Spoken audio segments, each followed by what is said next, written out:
Meu olhar te seduz até sem mais. Meu corpo te conduz até te checkmate. Na frente do espelho, se não fecha minha mente.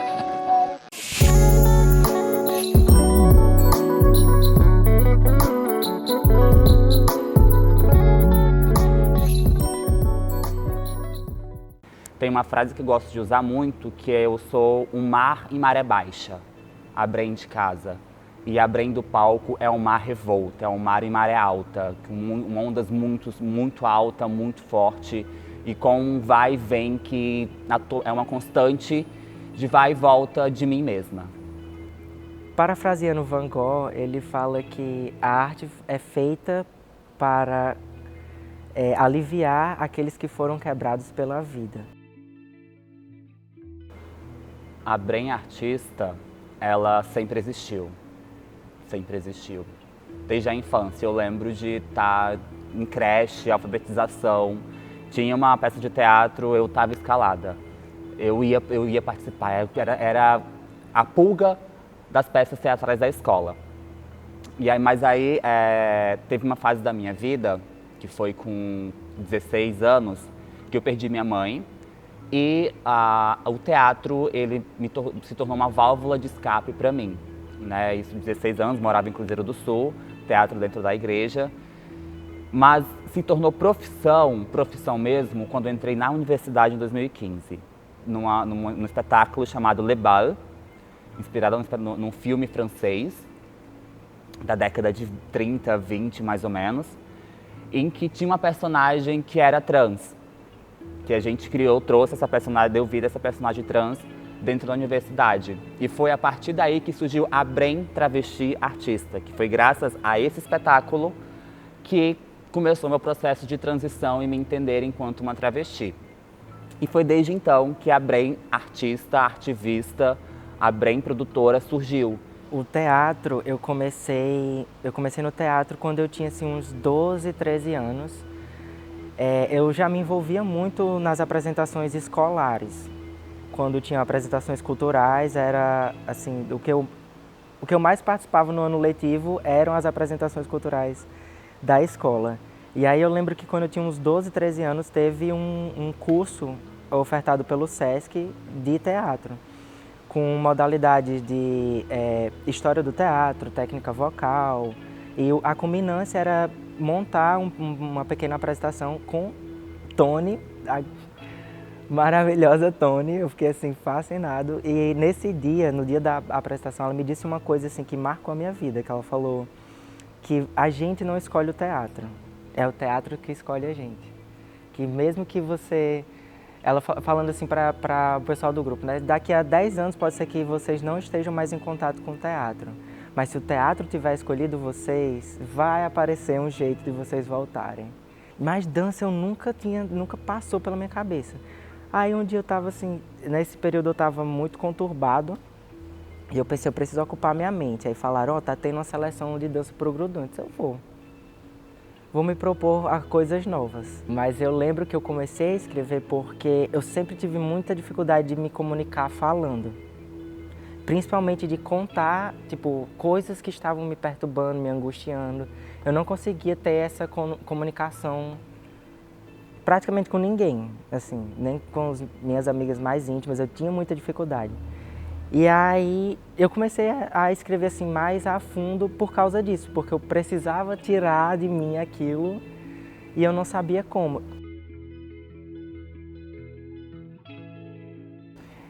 Esse processo, os dois são processos transicionais, né?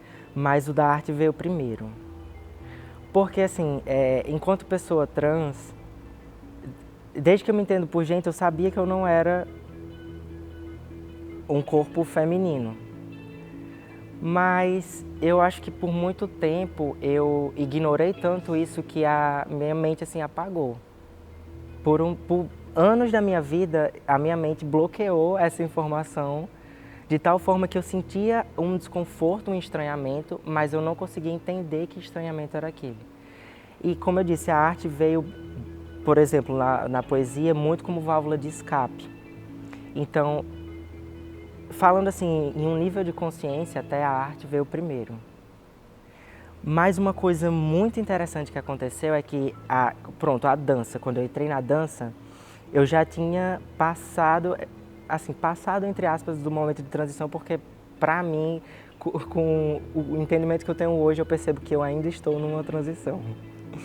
Mas naquele momento, na minha cabeça, naquele momento eu já tinha transicionado, porque ali, em 2018, eu estava muito bem definido enquanto um homem trans. Hoje, em 2022, eu já não me vejo nem como um homem. Eu tô por isso que eu disse, eu continuo nessa transição. Eu comecei, eu fui, eu tô lá até. Mas aí, a dança, quando eu comecei em 2018, ela foi muito importante para quebrar certos padrões que eu me colocava e que não eram meus. Por exemplo, eu usava binder, a faixa de compressão dos seios. Eu usava binder para dançar. E isso é uma coisa que, normalmente, se você só estiver existindo com binder, já é uma coisa que tira fôlego, que é desconfortável, que pode causar machucados por causa de atrito. Imagine numa atividade física como a dança. E aí esse processo de envolvimento, de conhecer o meu corpo por causa da dança, foi me fazendo perceber que certos desconfortos que eu estava passando não eram desconfortos meus. Tipo, eu percebi que eu não tinha disforia com os seios como eu achava que eu tinha. E outra coisa, a dança a dança e o teatro principalmente, eles me trazem esse espaço de ser em essência. Então isso foi muito importante nesse momento de desconstrução desses padrões. Uma via de mão dupla. Uma via de mão dupla. Porque por mais que eu esteja feliz por estar ocupando um espaço sendo uma corpa travesti, ainda assim tenho medo, porque eu não sei quem vai estar no público. Eu não sei quem vai estar assistindo. Pode ter uma pessoa ali que vá sacar uma arma e dar um tiro na minha testa eu estando no palco. É uma possibilidade que eu considero até hoje. Nunca descartei. Então é uma grande catarse estar ali, de felicidade, de ocupar aquele espaço, dizer que é meu e eu tô aqui travesti, atuando, fazendo o que eu amo, fazendo o meu ofício, mas ao mesmo tempo eu tô com medo de estar aqui. Com certeza falta afetividade, falta até empatia às vezes. No dia do cortejo do Xixi Cômico, a culminância da apresentação foi aqui no Lauro Monte. E a última cena era uma cena para se falar de transexualidade por uma mulher trans, que é a Bia Crispim. Era um texto dela, era um monólogo dela, que seria apresentado por ela. Não tinha luz no palco, não tinha luz. Não tinha uma luz no palco. A gente se abaixou aqui ao redor do palco com a luz do celular, uma galera ficou aqui em pé para iluminar ela. Interlúdio de Faces. Foi um texto que surgiu...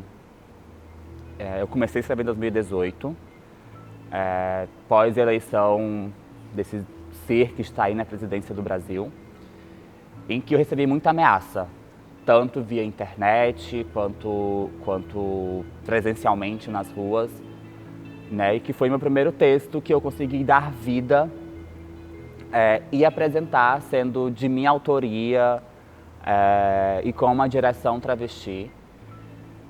E que é um vomitar da sociedade, assim, um vomitar de escárnio, de nojo, de medo e que eu coloco para fora tudo aquilo que está preso na garganta.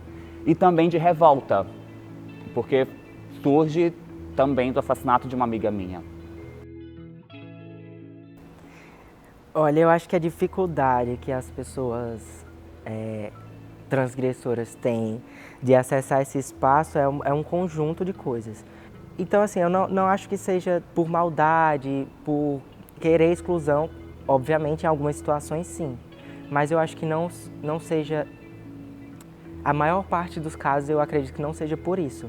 Eu acho que é ainda uma falta de sensibilidade para sair da bolinha e olhar quais são as novas demandas da sociedade, o que é que eu posso fazer para que pessoas dessas outras categorias vejam que aqui tem oportunidade para elas.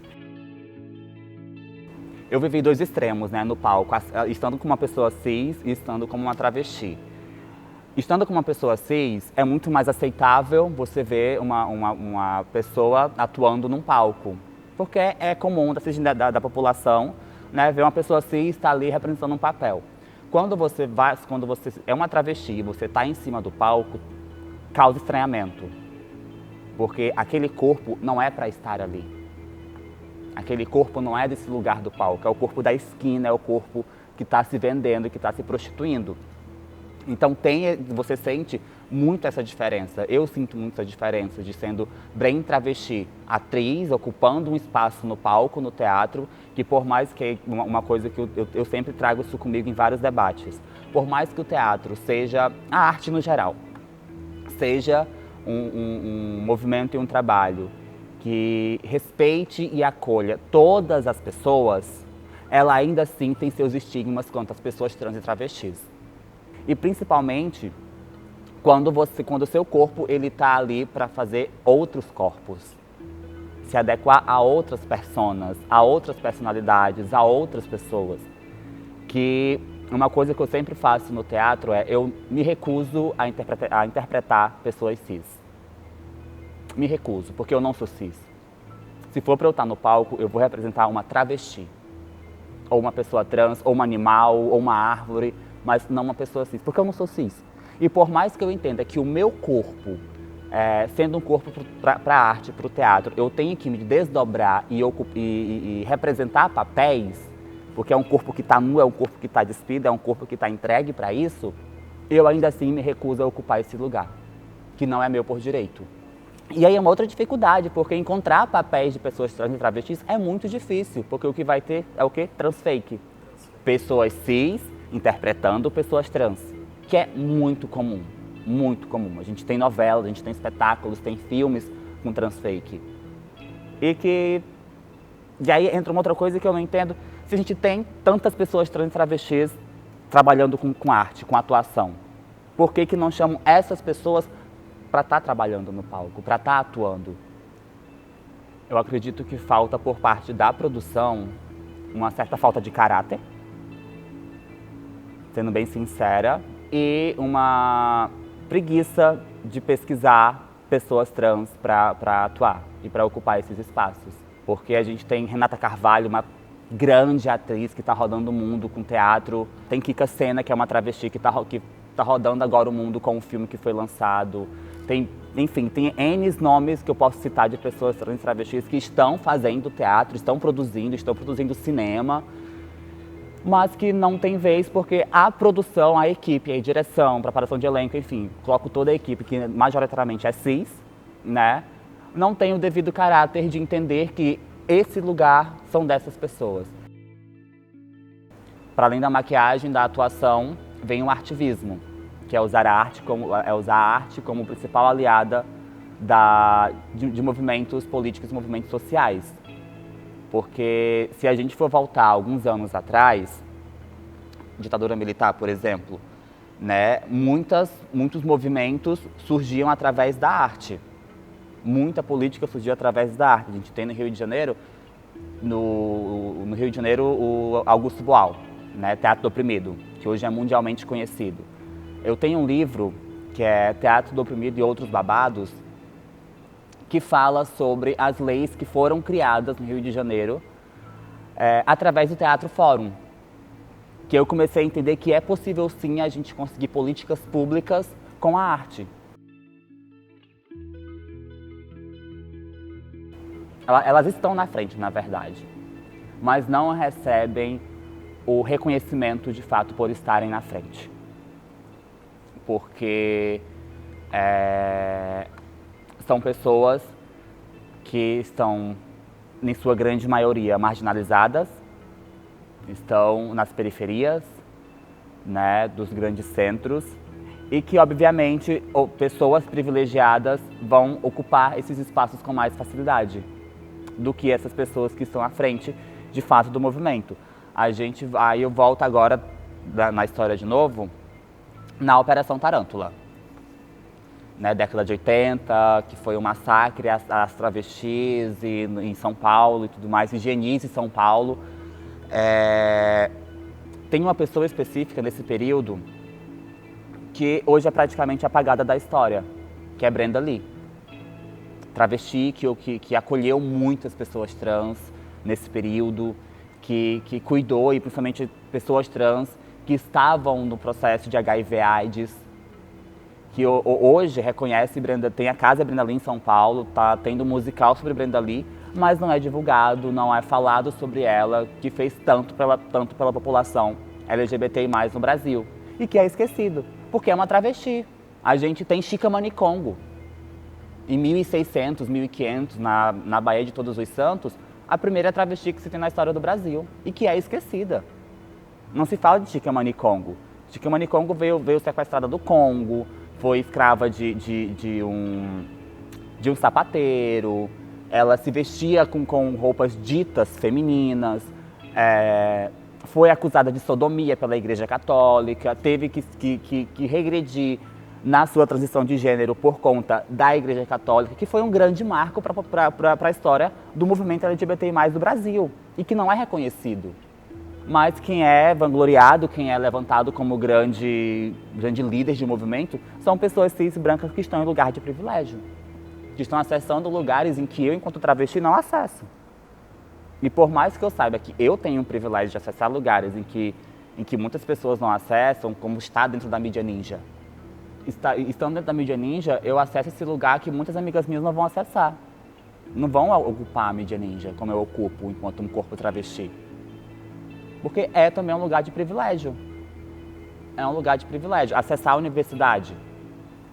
Pouquíssimas pessoas acessam a universidade, sabe? Então, o que eu sinto falta da população LGBTI+, é dar de César o que é de César. Olha, a arte drag ela é muito, muito, muito difícil de se discutir, porque ela é meramente ocupada por corpos cis. E a arte drag, ela surge de pessoas trans travestis no Teatro Rival na década de 80 também. Com Rogéria, com outros nomes de pessoas trans, que aí eu recomendo um filme chamado Divinas Divas, que fala sobre como surgiu essa arte drag, né? E que são esquecidas, esses grandes nomes.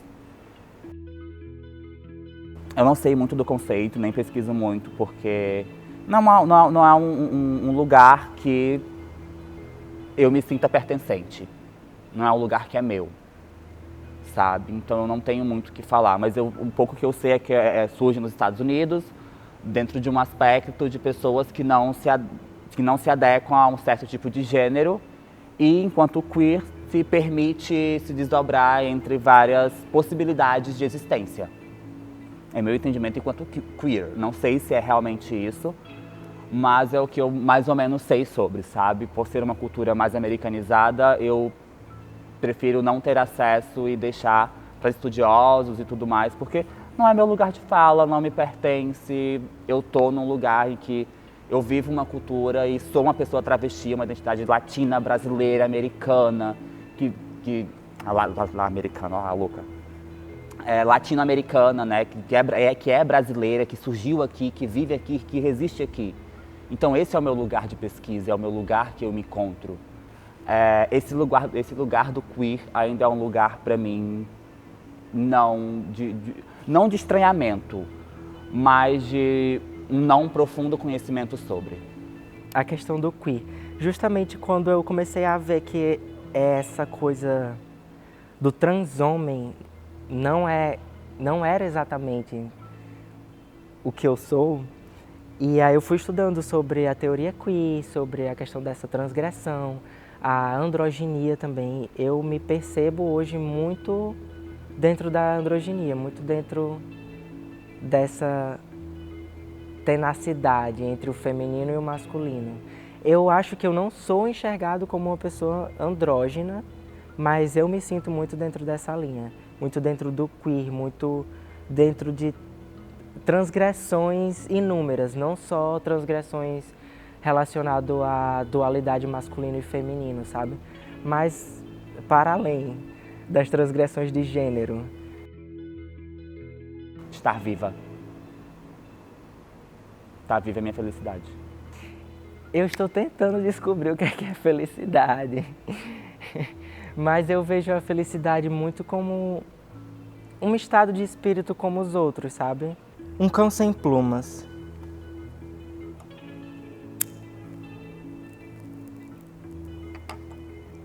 Eu sou um cão sem plumas. Aqui, desnudo para vocês debaterem, discutirem, criarem suas teorias a respeito da minha persona. Ao mesmo tempo em que ouço Sarduí falar a respeito de suas elipses, a solidão sussurra.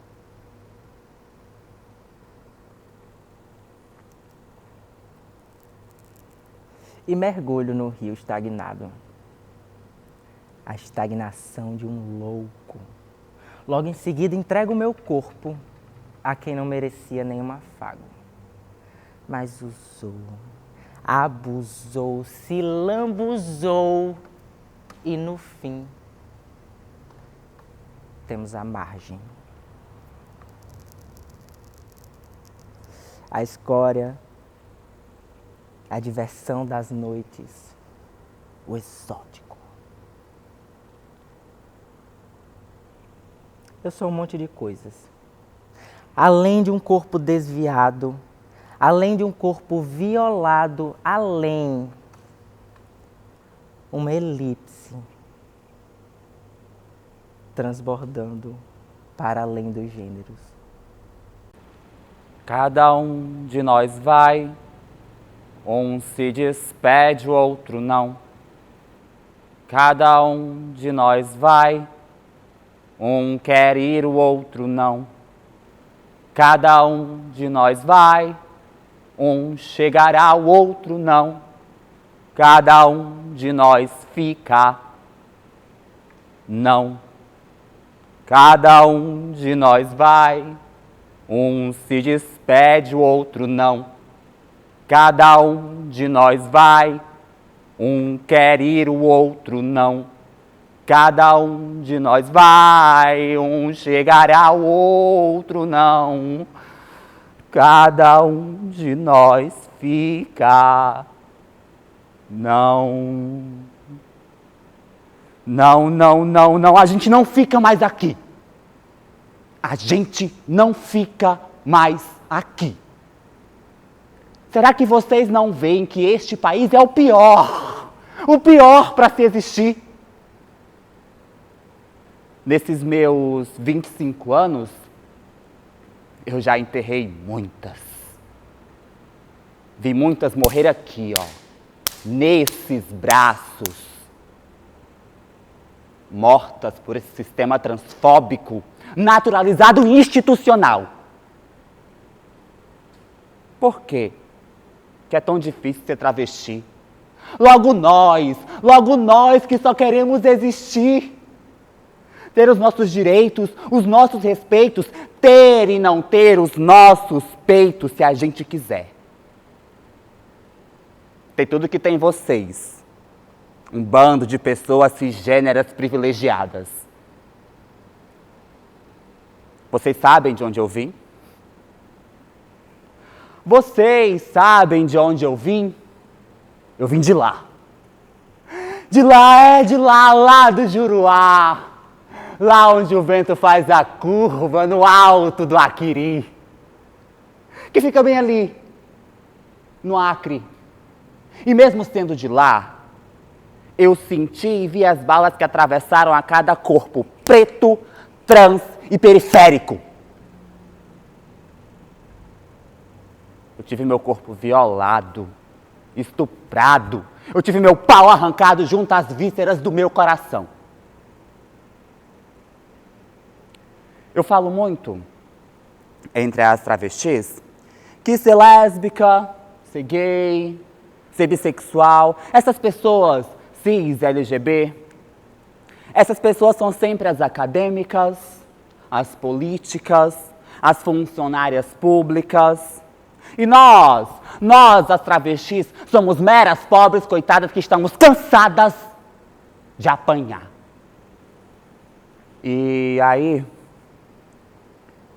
E aí vão usar do nosso despreparo, das nossas peculiaridades, como a falta de acesso, a evasão das escolas, a falta de atendimento no Sistema Único de Saúde. E aí cria-se uma blindagem, uma parede, que proíbe as nossas vozes de serem externalizadas. Eu digo e repito, nós, as travestis, somos a legitimação da miséria LGB. Era 10 de dezembro. E ela estava lá, sentada, com seus olhos brilhando, um sorriso contagioso na cara, uma grande irmã minha. Travesti era ela. Seu nome? Fernanda Machado. Essa minha amiga, sempre que nos íamos, era uma farra. Falávamos sobre teatro, sobre arte, sobre vida, sobre hormônio, sobre bofe, sobre viver. Mas, numa noite qualquer, foi tirado dela o direito à vida. Foi assassinada por homens que têm medo de travesti. Eu vi a minha irmã dentro de uma caixa de madeira, sem vida, pois foi morta por gente como vocês. Morta por essa sociedade doente, cisgênera e transfóbica. Eu vi o sangue de tanta gente correr por entre meus dedos. Eu vi o sangue de tanta gente correr por entre meus dedos. Eu ouvi os gritos de Silvia Gomes ao receber 5 tiros. Eu senti as dores de Dandara ao levar cada chute, murro e paulada até ouvir o seu último suspiro. Eu senti as balas que atravessaram o corpo de Caio Dantas junto de sua namorada. Eu tive meu coração arrancado e substituído por pedra igual Kelly da Silva. E eu gritei. Gritei a cada pedra lançada a Daphne Cauane. Em 2 anos, são mais de 300 pessoas trans assassinadas. Em 2 anos, são mais de 300 pessoas trans assassinadas. Em 2 anos, são mais de 300 pessoas trans assassinadas. Mortas só por quererem existir. Será que vai ser esse o meu fim? Vai ser esse o meu fim também? Mas não vai ser mesmo, meu amor, não vai ser mesmo, porque eu me mato. Eu me mato antes que me matem. Eu não vou dar a eles o gostinho de ver meus belos olhos castanhos muito bem maquiados perder o brilho. Eu não vou dar a eles o prazer de matar mais uma travesti. E até lá, eu vou lutando por mim e por todas aquelas que não conseguiram resistir. Esse mesmo corpo que fala de morte é um corpo que também precisa de amor, precisa de afeto, precisa de acolhimento. É um corpo que precisa de um simples abraço. Um simples abraço já resolveria muita coisa. E aí eu me sinto privilegiada porque eu também sinto muito esse amor. De várias facetas, de várias pessoas, de várias formas. Se joga. Eu diria assim, enfrenta, experimenta. Porque é assim que eu ainda estou me descobrindo, é assim que eu ainda estou me construindo. Então acho que se propor, tá com medo, vai com medo. resista. Resista. Por mais que seja difícil, por mais que tenha momentos que vai querer largar o mundo, largar a vida, deixar de viver, resista. Porque no futuro vale a pena. Vale muito a pena. Não é só um corpo. É um corpo que está em transmutação. É um corpo que está em transfiguração. É um corpo que está em transição. E que, por mais que a sociedade ela não esteja preparada para a gente sempre está preparada para a sociedade.